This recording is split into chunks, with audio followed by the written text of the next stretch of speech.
ቤተሰቦች ቀድማ ያለቀሰው ሁሉ ተበዳይ አይደለም። የጃኒን ህይወት ላለመበጥበጥ ሪሌሽንሺፑን ላለመበጥበጥ ዝም ብዬ ነበረ። ብዙ ነገር ዝም ብዬ ተቀብዬ ነበር። አሁን ግን እያንዳንዷን ነገር በማስረጃ አሰማችኋለሁ።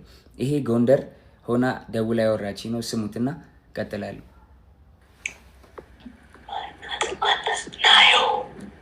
ናዮ አለች እያለች ነው።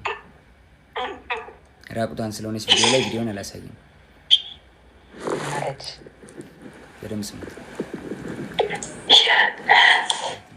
ቤቴ ነኝ።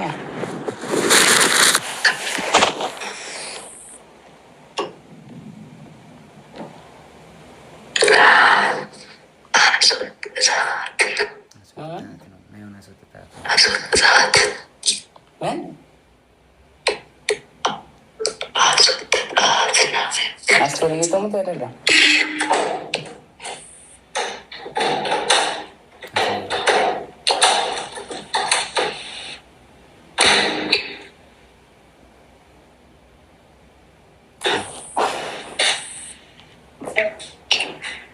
ሰው እንዳይሽ ስታሳይ ኖረ ማንም የለም ብቻ ነው።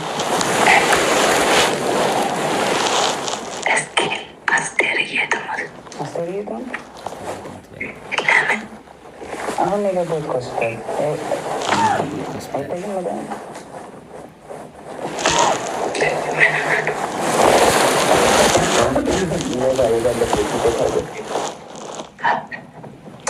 ወባ እግዚአብሔርን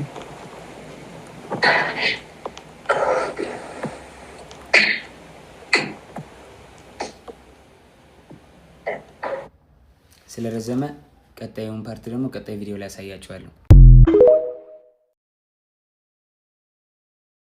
ሌላው ደግሞ የተለያዩ ምስሎችና ቪዲዮዎችን ይዞ በመውጣት ጆን ዳንኤል እንደዚህ አድርጎኛል፣ እንደዚህ አቁስሎኛል። አይደለም ሴት ልጅ ወንድ ልጅ እንደዛ አላረግም። እኔ እናትና አባቴ ካዩዋቸው አመት ከ6 ወር አልፎኛል።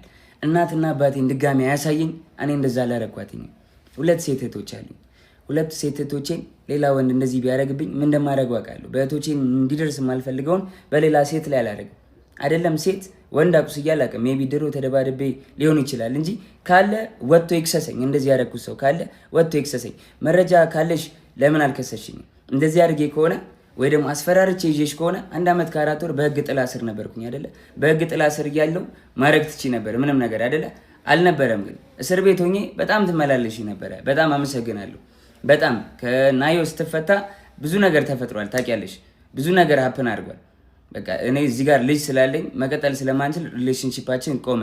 ስለዚህ ሪሌሽንሺፓችን ስለቆመ እኔ ወይ ወድቄ ማየት የለብሽም ወይ ደግሞ አሁን አዲስ ህይወት ጀምሬያለሁ። በቃ አዲስ መንገድ ላይ ነኝ። አዲስ ሰው ሆኛለሁ። ተይኝ፣ በእግዚአብሔር ስለ እግዚአብሔር ተይኝ ጃኒ። በቃ አዲስ ህይወት አለኝ። የራሴን ህይወት ልኑርበት። ይፈራ የነበረው ጦርነት ተጀምሯል። ትናንት ማታ ጋይስ 4 ቀን በፊት ገምተነው ነበር። በፍጥነት ነው ዲቨሎፕመንት እየተካሄደ ያለው። ናቹራሊ እኔ ግንባሩ ይሆናል ብዬ ያሰብኩት የእርዳታው ግንባር ላይ ይሆናል ብዬ ነበር ስጠብቅ የነበረው። የጃኒ ገላ ላይ ተጀምሯል ጦርነቱ። በነ ንጉስ ቅዱስ አዶናይ የመጀመሪያ ቃታ ሳቢነት ለእህት ወንድሞቼ መምከር የምፈልገው ይህን ግጭት በድርድር በፈቱት፣ በውይይት ሰጥቶ መቀበል በፈቱት ባይኔ። ምክንያቱም ይሄ ግጭት ከቀጠለ ብዙ ስክሪንሻት እና ቪዲዮ ወደ መላቀቁ ሰው ነው። እናት ወንድሞቼ ይሄን በድርድር ፍቱት። ካልፈታችሁት ተስበን ወደማንፈልገው ግጭት ውስጥ እንገባለን። ከገባን ህዝባችን ይበተናል። ብትዩ ማንም ሰው እንደዚህ አያደርግም አይደለ? እምጠላት ቢሆን ኖሮ እንደማሰቃያት ሰው በሆን ኖሮ እስር ቤት ሆኜ እስር ላይ ሆኜ ስራ አልሰራም። እስር ቤት ሆኜ ጆከር ማሜ ስማኝ፣ ማሜ አንዴ ላውራ። ማሜ እስር ቤት ሆኜ እስር ላይ ሆኜ ማለት ነው ጆከር ትንሽዬ መኪና ልገዛ ስትል እንዳገዢ ብዬ 1.1 ሚሊዮን ብር ውክልና ሰጥቻት ማለት ነው። ይሄን መኪና ስገዛ ማለት ነው። ገብታ ትናገር። ይሄን ምሸት ከሆነ እስካሁን ድረስ ውክልናው አልተነሳም። እስካሁን ድረስ የኔን ባንክ ጃኒ እንደፈለገች ማንቀሳቀስ ትችላለች። ሙሉ ውክልና አላት። የፈለገችውን ገንዘብ ማውጣት ትችላለች። ማውጣት ማስገባት ትችላለች። የዛኔ መኪና ስገዛ 1 ሚሊዮን ብር ወስዳ ከኔ አካውንት ነው ጨምረ የገዛችው። እና መጠላት ሰው ማሰቃያ ሰው ቢሆን ለምን እንደዚህ ያደርግላታለሁ? ለውም እስር ላይ ሆኜ ገንዘብ ሳይኖረኝ ሳልሰራ ማለት ነው። አሁን ለኔ ይኸውልህ እኔ ቲክታክ ሁሉንም ነገር እኛ ያለነው ቲክታክ ላይ ነው። ሁላችንም እኩል ጀማሪዎች ነን። ግን ችግር አለብኝ ተበዳይ ነኝ ካለች ምን አስፈራት? እያየሽ ነው፣ እየሰማሽ ነው። ነይ ፊት ለፊት ይሄ ነገር ነው።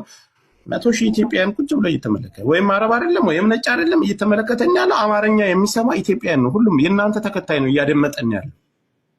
መተሽ ይሄን ያደረከ ቆርጠኛል። አዎ አሁን ካሳየሁት ይዘጋል። ስለዚህ ሌላ አካውንት ገስት ልላክና በሌላ አካውንት ላሳየ። እሺ ቶሎ አሳይቼ ላንሳው ወይ ስቶሪ ያደርጋል። ኢንስታግራም ስቶሪ ያደርጋል። ሐሳብ አስና ቴሌግራም ላይ ከተጣላን ራሴን አጠፋለሁ አለችኝ። እንለያይ አልኳት። ከተጣላን ራሴን አጠፋለሁ ከመስኮት ዘላለሁ አለችኝ። ከዛ በኋላ ልዘል ስትል ይዤ አምጥቼ አስቀመጥኳት አልጋ ላይ። ኖ ሳልገባ ከመታሰሪ በፊት ነው። የሆነ ነገር ተፈጠረ ማለት ከሆነ ብቻ የሆነ ነገር ሌላ ነገር ማውራት አልፈልግም። ተፈጠረ በቃ እንለያይ አልፈልግም መቀጠል አልኳት። ከተለያየን እዘላለሁ አለችኝ። ከዛ አስገብቼ እሷ ቤት ነው እንደውም ሩም አስገብቻት። ከዛ በኋላ በቃ ሀሳብን አትቀይርም አለችኝ። አዎ አትቀይርም። ተነሳችን አውጣችና ሩሟን ቆልፋብኝ ውጭ ወጣ ቢላ አንስታ እጇን ቆራረጠችው በቢላ። አሳይሃለሁ። ይኸውልህ እጇንም ታቱንም ታየዋለህ።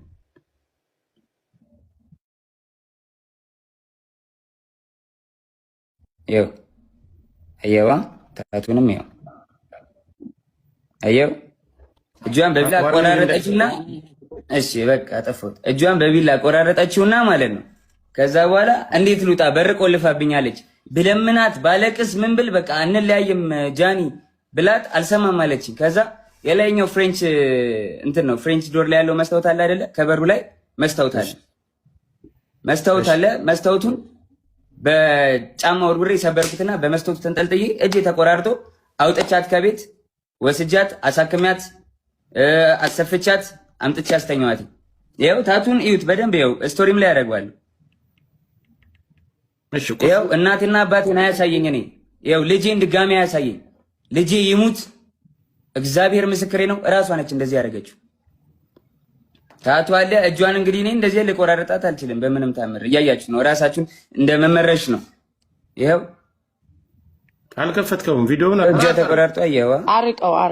አርቀው እንጂ አታቅርበው። ይዘጋባል።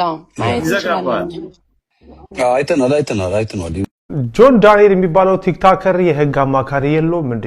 ሌላኛዋን ቲክታከር ጃኒን አጋልጣለሁ በሚል ያወጣቸው የድምጽ ፋይሎች ራሱን በህግ ሊያስጠይቀው ይችላል።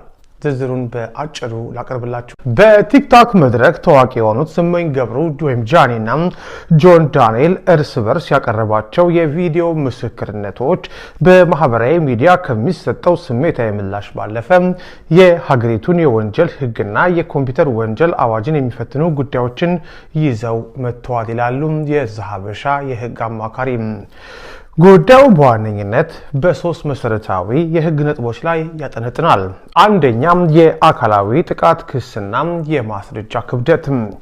ጃኒ በጆን ዳንኤል ላይ ያቀረበችው የአካላዊ ጥቃት ክስ ቲክቶከሯ ጃኒ በጆን ዳንኤል ላይ ያቀረበችው የአካላዊ ጥቃት ክስ በኢትዮጵያ የወንጀል ህግ አንቀጽ 555 እና ተከታዮቹ ላይ በተቀመጠው አካላዊ ጉዳት ማድረስ በሚለው ድንጋጌ ሊታይ የሚችል ነው።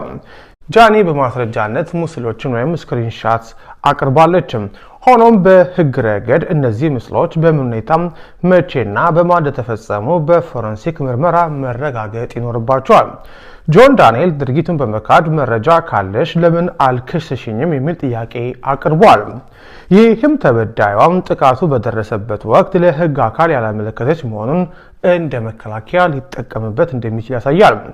የዲጂታል ማስፈራሪያና የኮምፒውተር ወንጀል።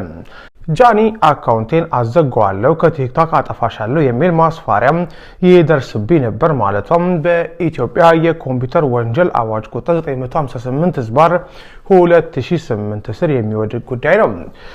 የህጉን አንድምታ ስንመለከት አንድ ግለሰብ በማህበራዊ ሚዲያ ላይ ያለውን የስራ እንቅስቃሴ ወይም ተጠቃሚነት በህገ ወጥ መንገድ ለማስተጓጎል መሞከር ወይም ማስፈራራት የወንጀል ጠያቂነት ያስከትላል። ጃኒ አካውንቷ የተዘጋው በሱ አማካኝነት እንደሆነ ብትገልጽም ጆን ዳንኤል ግን ለማዘጋቱ ማስረጃ የለም በማለት ተከራክሯል። ይህ ነጥብ በቲክቶክ ኩባንያ ቴክኒካዊ ሪፖርት ካልተረጋገጠ በስተቀር ለህግ አስቸጋሪ ሊሆን ይችላል። 3 ዋናው ጉዳይ የግል ሚስጥርን ይፋ የማድረግና የስም ማጥፋት ወንጀል። በጆን ዳንኤል በኩል የቀረበው የድምጽ የተቀዳ ማስረጃና የጃኒን የግል ህይወት የሚመለከቱ ንግግሮች በህጉ አኳያ በጥንቃቄ መታየት ያለባቸው ጉዳዮች ናቸው። በህገ መንግስቱ አንቀጽ 2026 መሰረት የማንኛውም ሰው የግል ህይወት የመከበር መብት አለው። አንድን ግለሰብ ለማዋረድ ወይም ስሙን ለማጥፋት ታስቦ የግል ግንኙነት